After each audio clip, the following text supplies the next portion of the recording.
So we don't need to take up court time rehashing what's in the motions. They're all well pled.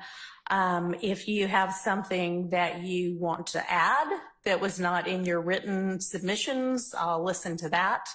But with regard to the state's motion, which they didn't title for a gag order, but what it essentially is there anything further from the state that you would like the court to consider?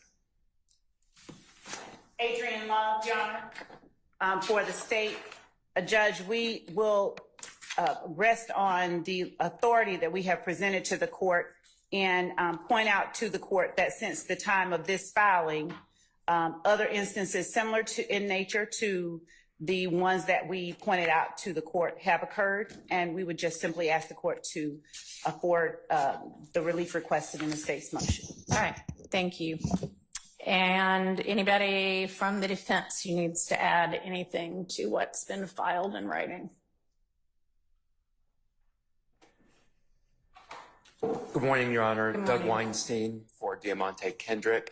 We will stand on our response. The only other thing I'd like to add is to point the court to the case of WXIA TV, the state 303 Georgia 428, which discusses the presumptive unconstitutionality and issues with gag orders as prior restraint.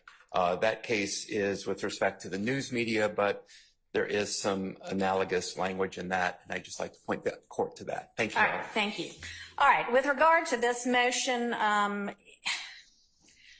you know, I know that there were some things in it that suggested that certain of the defense lawyers might be running afoul of bar rules, and if they choose to take action that might put them in that kind of a situation, that's kind of up to them. And if there is a complaint filed, then they will have to deal with it.